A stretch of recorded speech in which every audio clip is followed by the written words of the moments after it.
Welcome everyone.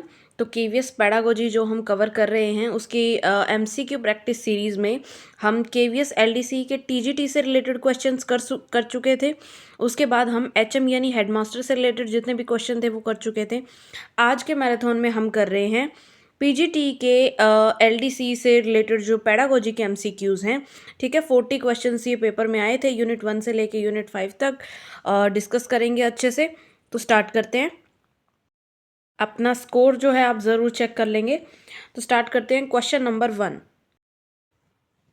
और ये जो क्वेश्चन है थोड़ा सा लेंदी था, इसलिए इसका ऑल्टरनेटिव जो हिंदी वाला है वो नेक्स्ट पेज पे यहाँ पे आप देख सकते हो। जिसका हिंदी का है वो यहाँ से अटेम्प्ट करें।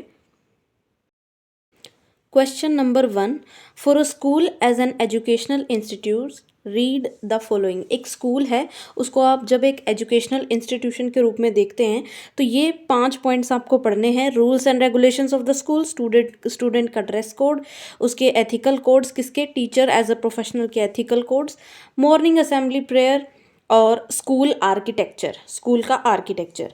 अभी देखो यहाँ पे ऑप्शंस दिए हैं, B D are examples of material culture. B dress code और D morning assembly. Material, material यानी किस, कोई पदार्थ, कोई वस्तु, कोई मटेरियल कल्चर है। ए, सी और ई क्या है, नॉन मटेरियल कल्चर। अब देखो मटेरियल यानी कोई पदार्थ, कोई वस्तु, है ना। लेकिन जब हम इसको देखेंगे, ड्रेस कोड तो एक पदार्थ है, लेकिन मॉर्निंग असेंबली प्रेयर तो पदार्थ नहीं है, ये तो मटेरियल नहीं है। स्कूल का आर्किटेक्चर ये एक्चुअली मटेरियल में आएगा। बाकी सब morning assembly prayer, ethical code, rule and regulation, ये क्या है, नॉन मटेरियल। तो यहाँ पे बी और ई जो है ये तो होंगे मटेरियल कल्चर, और बाकी जो तीनों है वो किसके एग्जाम्पल्स होंगे, नॉन मटेरियल कल्चर के। तो यहाँ पे जो ऑप्शन नंबर 2 जो है, यानी B A B C D जो हम करते हैं, ये 2 जो है यहाँ पे करेक्ट हो जाएगा। Let's move to the next question. Now question number 2, for which one of the following option the parent of a child should not prefer home schooling. अब इन ऑप्शंस को आपको देखना है, और ये कह रहा है कि एक बच्चे के माता पिता को होम स्कूलिंग का ऐसा कौन सा रीज़न है जिसकी वजह से होम स्कूलिंग को प्राथमिकता नहीं देनी है। अब मैंने बताया होम स्कूलिंग क्या होती है, जब घर पे बच्चे को पढ़ाते हैं, है ना। The child moves rapidly beyond what is being taught at school. बच्चा स्कूल में जो पढ़ाया जा रहा है उससे आगे चल रहा है। The school learning environment is authoritarian. जो स्कूल में सीखने का माहौल है वो सत्तावादी है, मतलब टीचर्स की ही चलती है, बच्चों को ध्यान में रख के जो है नहीं पढ़ाया जाता। The child is a good player of hockey and there is no hockey team of school. बच्चा जो है एक बहुत ही अच्छा हॉकी का प्लेयर है, लेकिन स्कूल में हॉकी की टीम नहीं है। ठीक है, तो ये रीज़न होना चाहिए, नहीं होना चाहिए। There is non inclusive culture in the school and the child faces restriction. School में जो है गैर समावेशी संस्कृति है, और बच्चे पे बहुत ज़्यादा प्रतिबंध जो है लगाए जाते हैं। अब अगर ऐसा माहौल है तो बिल्कुल चाहिए होम स्कूलिंग।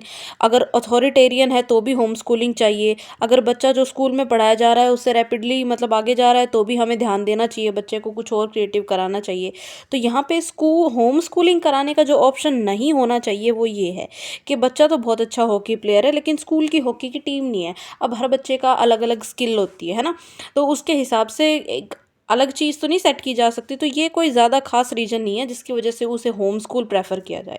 ठीक है, let's move to the next question. Question number 3, generally adolescents tend to spend considerable time in. जो किशोर अवस्था के जो बच्चे होते हैं वो अपना समय कहाँ पे ज़्यादा जो है बिताते हैं, थिंकिंग में, स्पीकिंग में, डिबेटिंग में या रिफ्लेक्शन में। देखो रिफ्लेक्शन तो थोड़ा सा बाद में डेवलप होता है, रिफ्लेक्टिव थिंकिंग। ठीक है, डिबेट करना, कोई लॉजिकल स्पीकिंग बोलना, ये भी कुछ जच नहीं रहा। यहाँ पे थिंकिंग जो है करेक्ट आंसर रहेगा, क्योंकि थिंकिंग, सोचना बहुत ज़्यादा होता है एडोलसेंट की स्टेज में। जो बच्चे हैं उनके अंदर जो चेंजेस आ रहे होते हैं, ठीक है, उससे रिलेटेड चीज़ें वो बहुत ज़्यादा सोचते हैं, विचारते हैं। तो ऑप्शन नंबर ए यहाँ पे करेक्ट हो जाएगा। Question number 4, the structure associated with voice change among adolescent. Adolescent में जब वॉइस का चेंज आता है, ठीक है, तो कौन सा जो स्ट्रक्चर है इससे रिलेटेड है कि भाई किससे स्वर में परिवर्तन आता है। पुबर्टी की वजह से आता है, पिट्यूटरी ग्लैंड जो है उसकी वजह से आता है, एडम्स एप्पल या फार या नेक्स्ट। तो सिंपली यहाँ पे जो आंसर है वो हो जाएगा एडम्स एप्पल। यहाँ पे जो कहते हैं कि बॉयज़ में जो गले पे जो नेक पे जो पार्ट है वो ऊपर की तरफ उठने लग जाता है और वॉइस जो है उसमें चेंज आती है एडोलेसेंट के दौरान। तो एडम्स एप्पल इसे कहा जाता है। ऑप्शन नंबर सी जो है यहाँ पे करेक्ट रहेगा। Let's move to the next question. An ideal curriculum should provide the appropriate experience at the proper time, preferably to the students in according to their। एक आदर्श पाठ्यक्रम किसे कहेंगे जो समय पे जो है स्टूडेंट्स को उनकी नीड्स के अकॉर्डिंग या फिर उनके जो भी इनमें से कौन सा ऑप्शन करेक्ट होगा, किसके अकॉर्डिंग जो है उन्हें अनुभव प्रदान करेगा। उनकी सोशल डेवलपमेंट के अकॉर्डिंग, इमोशनल डेवलपमेंट भावनात्मक विकास के अकॉर्डिंग, मोरल या कॉग्निटिव। मतलब कौन सी ऐसी चीज़ है जिससे रिलेटेड स्कूल जो है उन्हें एप्रोप्रिएट एक्सपीरियंसेस प्रोवाइड करेगा। अब यहाँ पे सिंपली जो आंसर है देखो, मोरल डेवलपमेंट, इमोशनल, तो सारे ही इंपॉर्टेंट हैं, बट स्कूल में हम सबसे ज़्यादा फोकस किस पे करते हैं, ज्ञान संबंधी विकास यानी कॉग्निटिव डेवलपमेंट पे। आज का जो टाइम है वो एजुकेशन ज़्यादा ओरिएंटेड है नॉलेज से रिलेटेड, कि नॉलेज बच्चे का जो माइंड मेकअप है उसको मेंटली स्ट्रॉन्ग बनाया जाए, यानी उसको नॉलेज ज़्यादा से ज़्यादा दी जाए, तो सबसे ज़्यादा उसकी कॉग्निटिव स्किल्स जो हैं वो डेवलप हो। ठीक है, सोशल डेवलपमेंट, इमोशनल डेवलपमेंट तो सबसे ज़्यादा इग्नोर किया जाता है स्कूल्स में। ठीक है, मोरल डेवलपमेंट पे भी इतना ध्यान नहीं दिया जाता, कॉग्निटिव डेवलपमेंट जो है उस पर सबसे ज़्यादा जो है ध्यान दिया जाता है। ठीक है, और जो नॉलेज है वो भी इन्हीं स्किल्स से ज़्यादा रिलेटेड होती है। Question number 6। In the context of Kohlberg's theory of moral development, Kohlberg की जो मोरल डेवलपमेंट थ्योरी है, a child is at the stage of self accepted moral principle the child has develop. एक बच्चा है self accepted moral principle की stage पे है, तो वहाँ पे उसने कौन सी इनमें से जो है अचीव कर ली है, कौन सी स्टेज पे है वो, conventional moral reasoning, pre conventional moral reasoning, post conventional moral reasoning या concrete operational stage of moral reasoning. तो यहाँ पे जो ऑप्शन नंबर सी है ये करेक्ट हो जाएगा, क्योंकि यहाँ पे जो चाइल्ड है या फिर जो कह सकते हो आप एक इंडिविजुअल है, उसने सेल्फ एक्सेप्टेड मोरल प्रिंसिपल की स्टेज पर वो है, यानी खुद के उसके प्रिंसिपल हैं। ठीक है, तो ये पोस्ट कन्वेंशनल मोरल रीजनिंग में आता है। All right, let's move to the next question. Question number 7। Among adolescents the physical development is. जो अडोलसेंट होते हैं उनमें फिजिकल डेवलपमेंट इनमें से कौन सी होती है, यानी शारीरिक विकास, less visible than cognitive development, जो संज्ञानात्मक विकास है उसकी तुलना में कम दिखाई देता है, बिल्कुल नहीं, बहुत अच्छे से दिखता है फिजिकल डेवलपमेंट। तो more visible than cognitive skill, बिल्कुल सही बात है कि भाई कॉग्निटिव स्किल से तो ज़्यादा ही विजिबल रहता है ना। कॉग्निटिव यानी जो हमारे मानसिक स्तर पे जो विकास हो रहा है उसको हम कैसे देख सकते हैं बाहर, इक्वली विजिबल, बिल्कुल नहीं। In proportion to cognitive, in proportion क्या होता है, बिल्कुल नहीं। तो ऑप्शन नंबर बी जो है यहाँ पे करेक्ट रहेगा। Let's move to the next question. Question number 9। The parents of a child want to check what their child is learning. Parents check करना चाहते हैं, माता पिता, कि उनका बच्चा क्या सीख रहा है। The child, because the child is extra ordinary achiever in academics, तो क्योंकि वो बच्चा जो है एकेडमिक्स में यानी जो पढ़ाई लिखाई से संबंधित यानी जो सब्जेक्ट रिलेटेड उसकी जो नॉलेज है वो एक्स्ट्रा ऑर्डिनरी अचीवर में आता है। द पेरेंट शुड, तो पेरेंट्स जो है वो उनको क्या करना चाहिए, adopt home schooling for child, बच्चे की होम स्कूलिंग करानी चाहिए।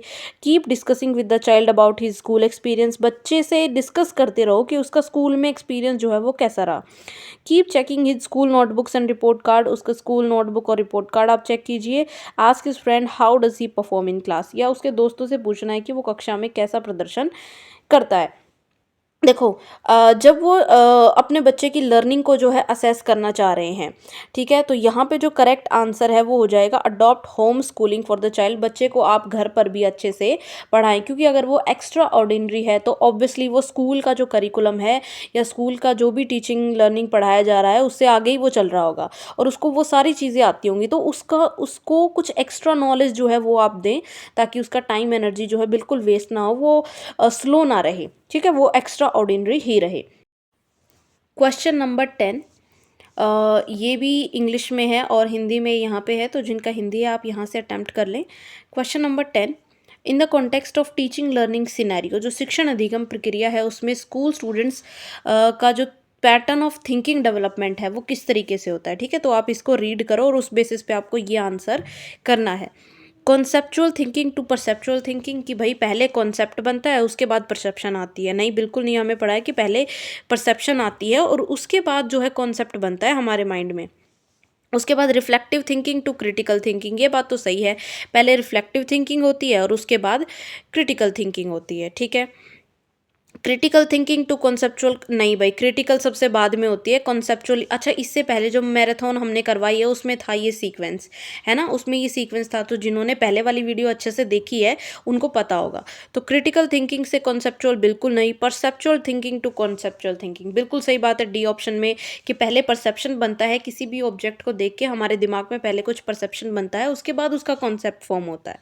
तो यहाँ पे सिंपली ऑप्शन बी और जो डी है वो करेक्ट है, ए और सी रॉन्ग है। तो यहाँ पे कौन सा हो जाएगा, सेकंड एंड फोर्थ, तो ऑप्शन नंबर सी जो है यहाँ पे करेक्ट हो जाएगा, सिंपल।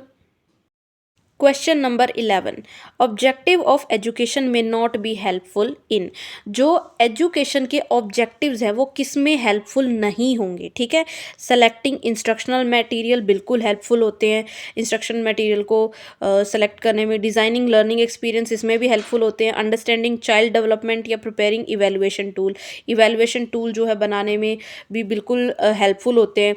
तो मतलब ऑब्जेक्टिव जो है वो ये हमें बताते हैं कि हमें क्या पढ़ाना है, कैसे पढ़ाना है, किस तरीके से पढ़ाना है बच्चे को क्या। तो यहाँ पे ऑब्जेक्टिव क्या चीज़ में हेल्प नहीं करते, चाइल्ड डेवलपमेंट को स्टडी अंडरस्टैंड करने में हेल्प नहीं करते, वो तो टीचर जब एक बच्चे के साथ इंटरेक्ट करेगा, उसको ऑब्जर्व करेगा या उससे रिलेटेड जब नॉलेज लेगा तभी अंडरस्टैंड करेगा। ऑब्जेक्टिव्स में ये नहीं होता कि बच्चे का ये विकास हो रहा है, मतलब वहाँ पे वो चीज़ें नहीं पढ़ाई जाती। ठीक है, वहाँ पे सिर्फ ये बताया जाता है कि शिक्षा के उद्देश्य क्या हैं। ठीक है, let's move to the next question.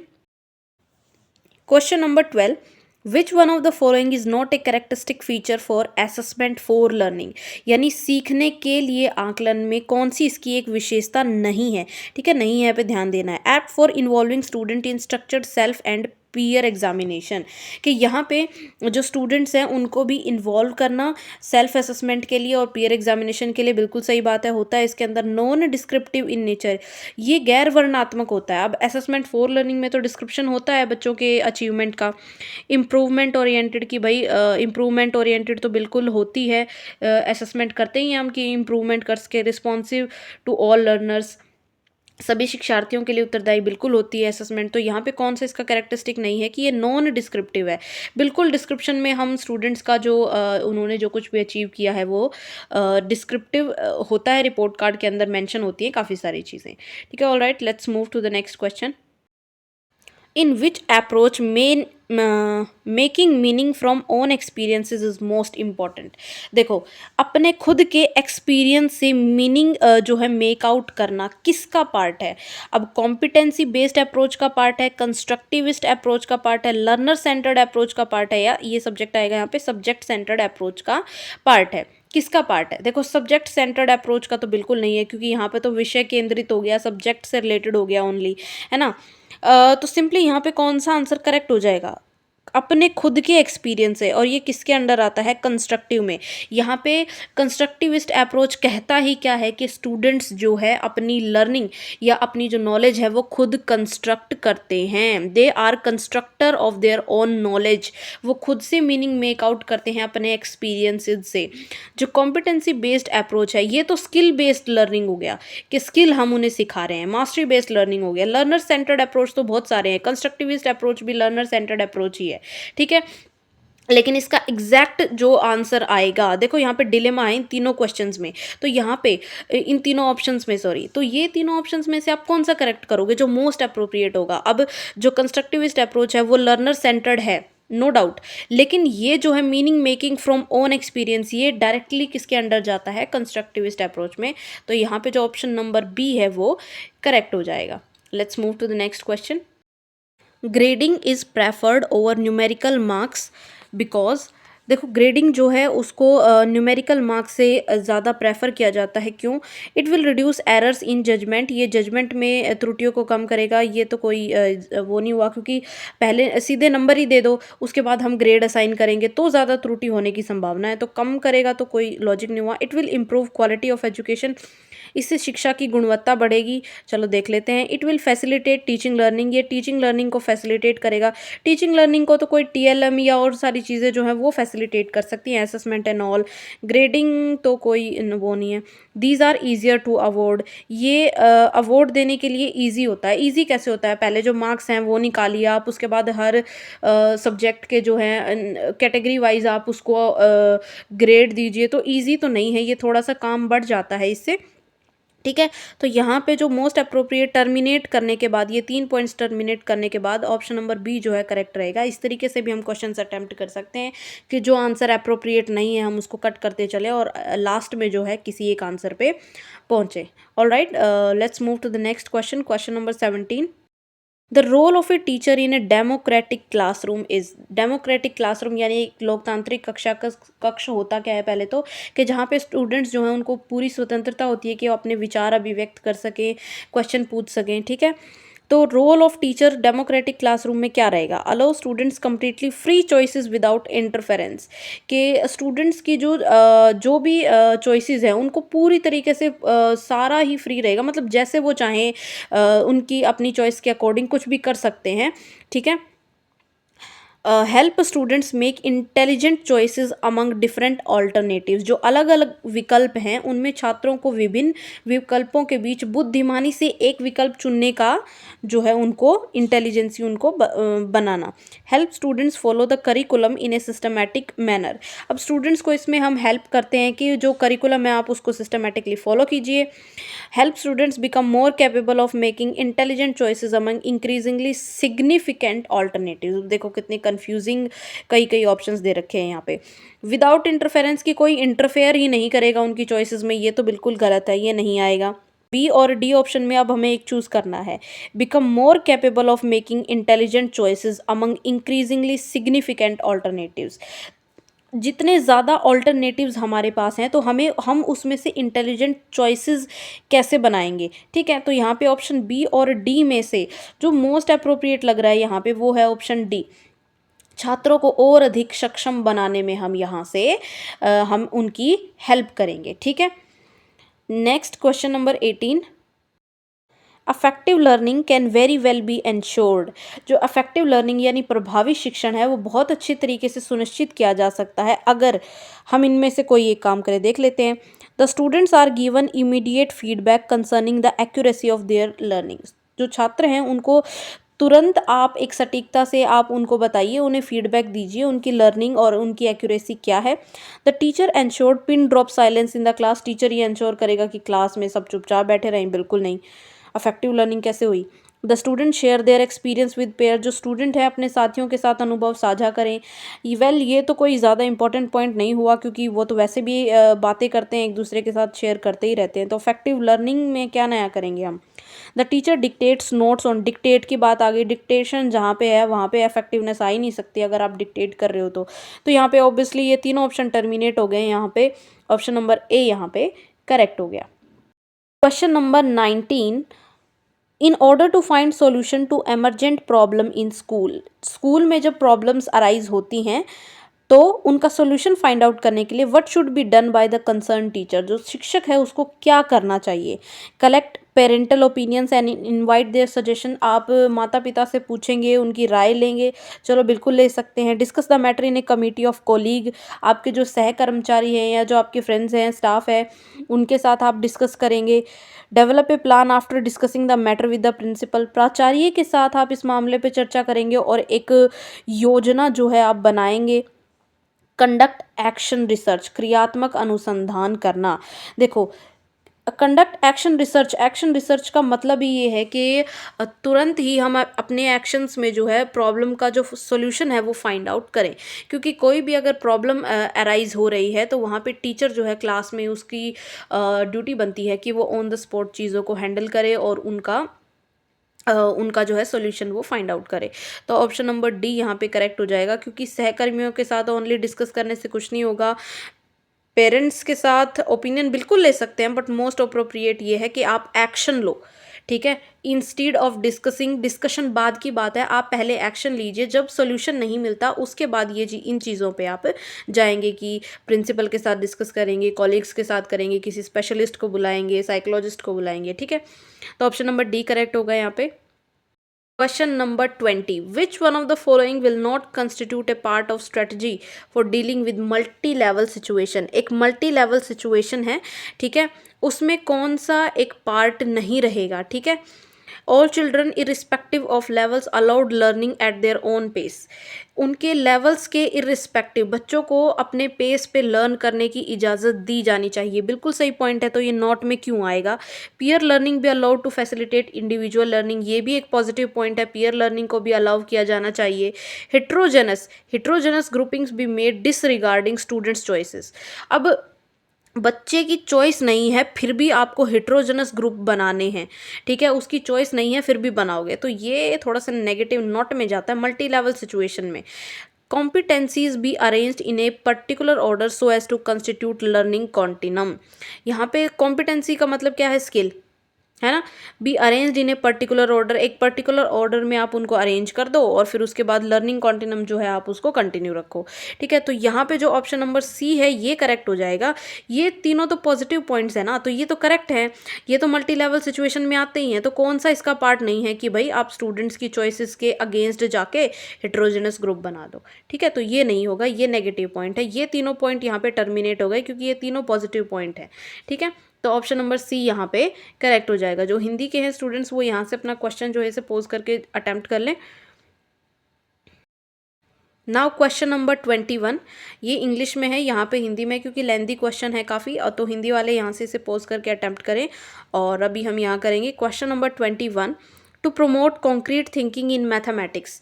Mathematics में कॉन्क्रीट थिंकिंग यानी मूर्त चिंतन जो है उसको प्रमोट करने के लिए विच one of the following will be the most appropriate activity. सबसे अप्रोप्रिएट एक्टिविटी कौन सी रहेगी। मूर्त मतलब जिस चीज़ को हम देख सकते हैं, छू सकते हैं, उसको समझ सकते हैं, ठीक है। First teaching the concept of statistics and then teaching the concept of probability. पहले आप उसे स्टैटिस्टिक्स सिखाइए, उसके बाद आप उसे संभावना सिखाइए। First teaching the concept of, पहले आप एक्सपोनेंट सिखाइए और उसके बाद अलजेब्रिक एक्सप्रेशन सिखाइए, ठीक है। उसके बाद देखो, उसके बाद है आप उसे फ्रैक्शन सिखाइए और फिर उसके बाद इंटीजर सिखाइए। After that direct and inverse proportion आप सिखाइए और उसके बाद एक्सपोनेंट्स एंड पावर सिखाइए। तो यहाँ पे जो मोस्ट अप्रोप्रिएट ऑप्शन है वो यही रहेगा, ऑप्शन नंबर ए, कि पहले तो आप उसे स्टैटिस्टिक्स सिखाओ और उसके बाद आप उसे प्रोबेबिलिटी सिखाओ। Question number 22, to promote creativity among school students a teacher should. अब जो बच्चे हैं उनके अंदर जब आप क्रिएटिविटी यानी रचनात्मकता को बढ़ावा दे रहे हो तो आपको एज ए टीचर क्या करना चाहिए। Give conventional assignment to students, जो पारंपरिक असाइनमेंट है वो देंगे बच्चों को, जैसे आप हमेशा देते आए हो वैसी ही कोई असाइनमेंट दे दोगे। Give non conventional assignment to students, कोई गैर पारंपरिक असाइनमेंट दोगे, मतलब कुछ अलग से दोगे, हटके दोगे। Motivate students to participate in co curricular activities, बच्चों को आप मोटिवेट करोगे कि आप को करिकुलर एक्टिविटीज़ में पार्टिसिपेट कीजिए। Give students moral dilemma based question, कि जिन ऐसे क्वेश्चन आप उन्हें दीजिए जिनमें नैतिक दुविधा हो। ऐसे क्वेश्चन क्यों देंगे हम भाई, है ना। तो यहाँ पे हम कुछ अलग देंगे स्टूडेंट्स को अगर हमें उन्हें क्रिएटिविटी में नर्चर करना है। तो नॉन कन्वेंशनल असाइनमेंट यानी गैर परंपरागत असाइनमेंट हम उन्हें देंगे। तो ऑप्शन नंबर बी यहाँ पे करेक्ट हो जाएगा।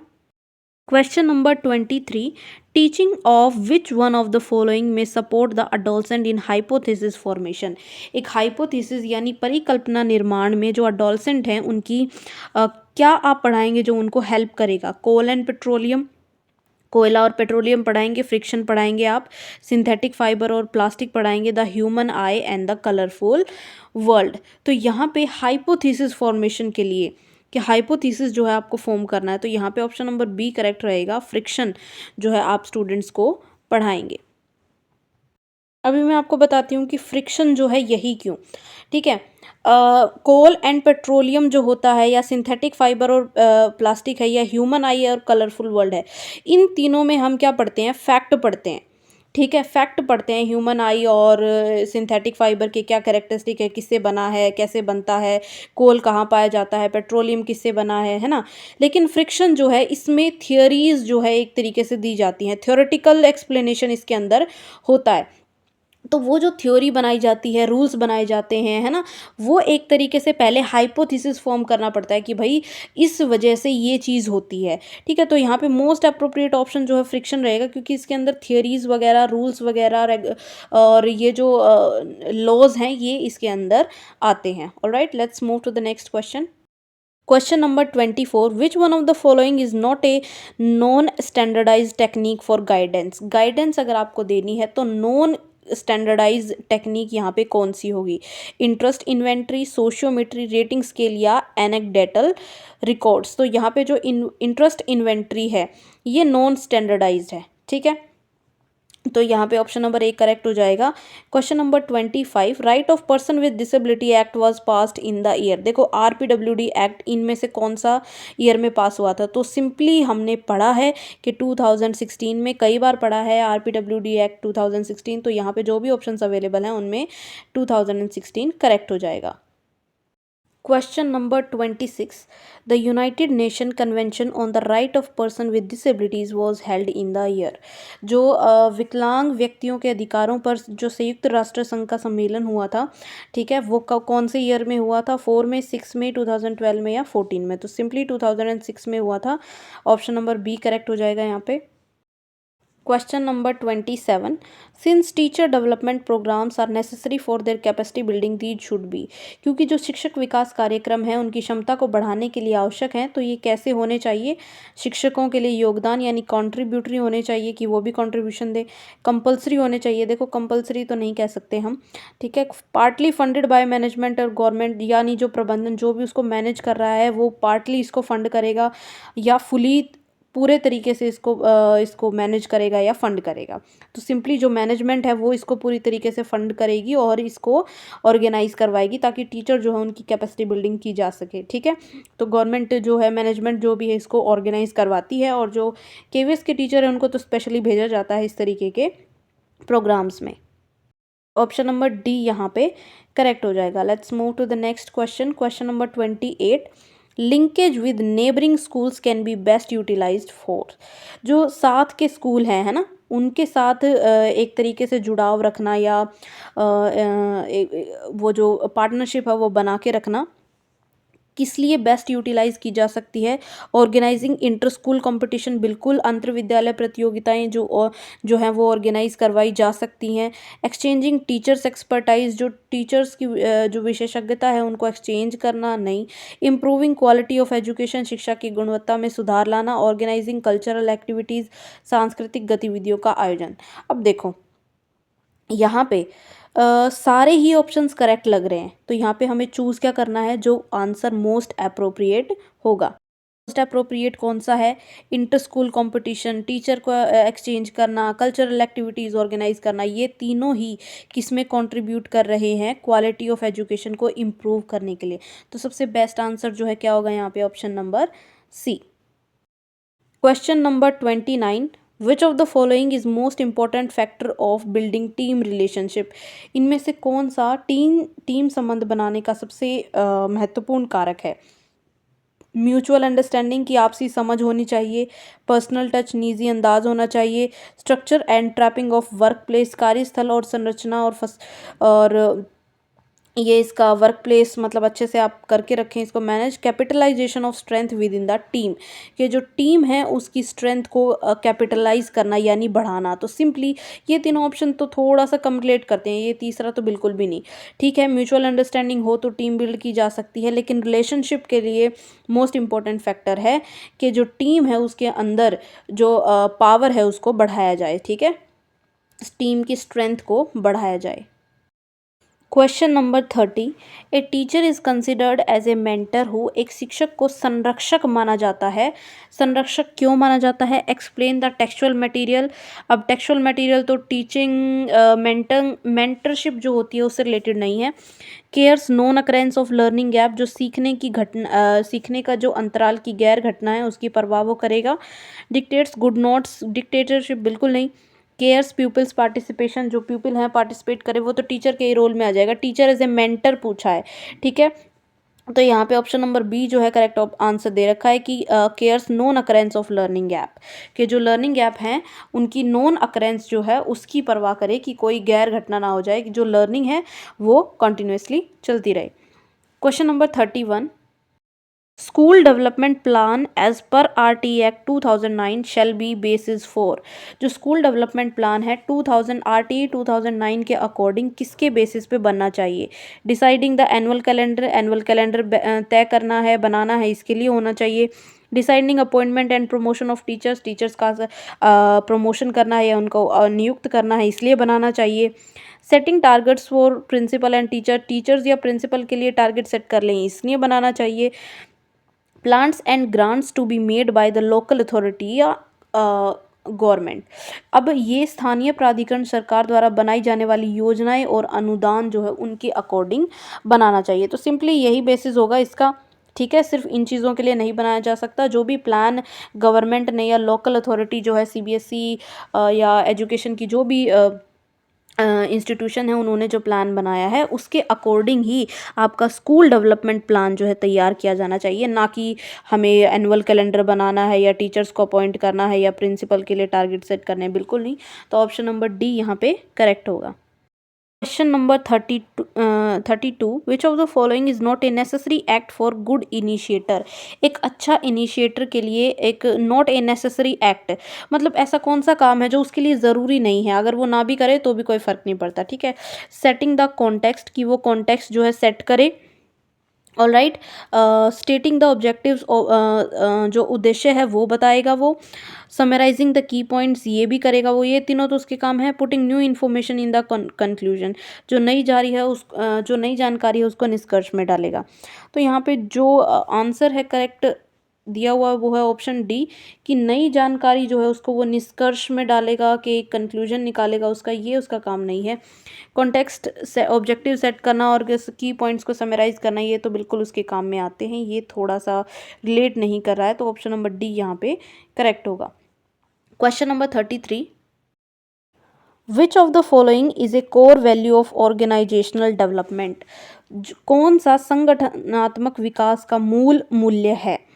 Providing opportunity to school principal to self actualize, principals को अपॉर्चुनिटी देना कि वो अपने आप को जो है अच्छा बना सकें। प्रोवाइडिंग अपॉर्चुनिटी टू टीचर्स को अपॉर्चुनिटी देना कि वो रिस्पेक्ट करें सोसाइटी की या सोसाइटी में रिस्पेक्ट पाएँ वो। Providing opportunities to school personal, जो स्कूल में लोग काम करते हैं और स्टूडेंट्स को ये अपॉर्चुनिटी देना कि वो ह्यूमन बींग्स की तरह एक्ट करें rather than resources in teaching learning process. Providing opportunities to students to assert for their right to education, छात्रों को शिक्षा के अपने अधिकार के लिए मुखर होने के अवसर जो है हम प्रदान कराएं। तो 33 का जो ऑप्शन करेक्ट होगा वो होगा ऑर्गेनाइजेशनल डेवलपमेंट की कोर वैल्यू। ये तो RTE के अंडर आ जाएगा, ये तो नहीं होगा। जो ऑर्गेनाइजेशनल डेवलपमेंट है यानी जो ऑर्गेनाइजेशन हमने डेवलप किया है, स्कूल बनाया है, तो वहाँ पे जो स्कूल के पर्सनल है यानी जो स्टाफ है और जो स्टूडेंट्स हैं उनको पूरी अपॉर्चुनिटीज़ जो है उनको मिलनी चाहिए ताकि वो ह्यूमन बींग्स की तरह काम कर सके, ना कि एक कोई रिसोर्स हैं वो, ठीक है।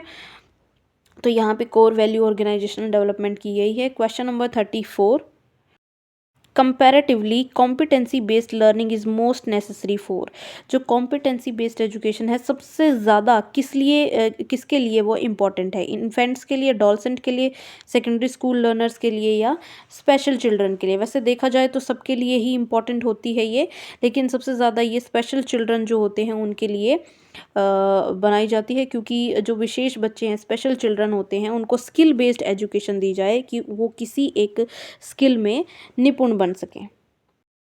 Question number 35, which aim of education is best served by school, शिक्षा का ऐसा कौन सा उद्देश्य है जो स्कूल बहुत अच्छे से जिसको निभाते हैं। कॉग्निटिव डेवलपमेंट, ये क्वेश्चन फिर से आ गया। इमोशनल, साइकोमोटर या लिंग्विस्टिक डेवलपमेंट, तो ऑब्वियसली कॉग्निटिव डेवलपमेंट आएगा यहाँ पे। Question number 36, first national policy on education was brought in the year, जो पहली एजुकेशनल पॉलिसी थी, नेशनल पॉलिसी ऑन एजुकेशन, वो कौन से साल में आई थी 1968, 86, 1992 या 2005। तो ऑब्वियसली 1968 में आई थी सबसे पहली पॉलिसी। ऑप्शन नंबर ए जो है वो करेक्ट हो जाएगा।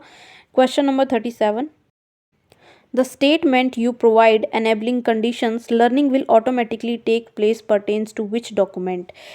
ये जो स्टेटमेंट है, you provide enabling conditions learning will automatically take place, ये कौन सी डॉक्यूमेंट में जो है कहा गया है? ये क्वेश्चन हम पहले वाली वीडियो में कर चुके हैं।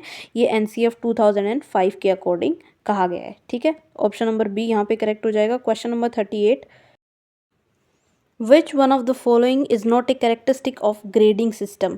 अब ग्रेडिंग सिस्टम जो है उसकी कौन सी एक विशेषता इनमें से नहीं है?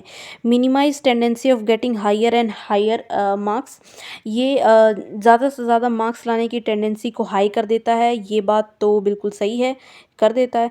It reduces social pressure on students, बिल्कुल छात्रों पे जो सामाजिक दबाव होता है उसको भी कम करता है। It reduces quality of learning atmosphere, quality of learning atmosphere relate नहीं करता। लर्निंग एटमॉस्फेयर की क्वालिटी को ग्रेड कैसे कम कर सकता है? बिल्कुल नहीं।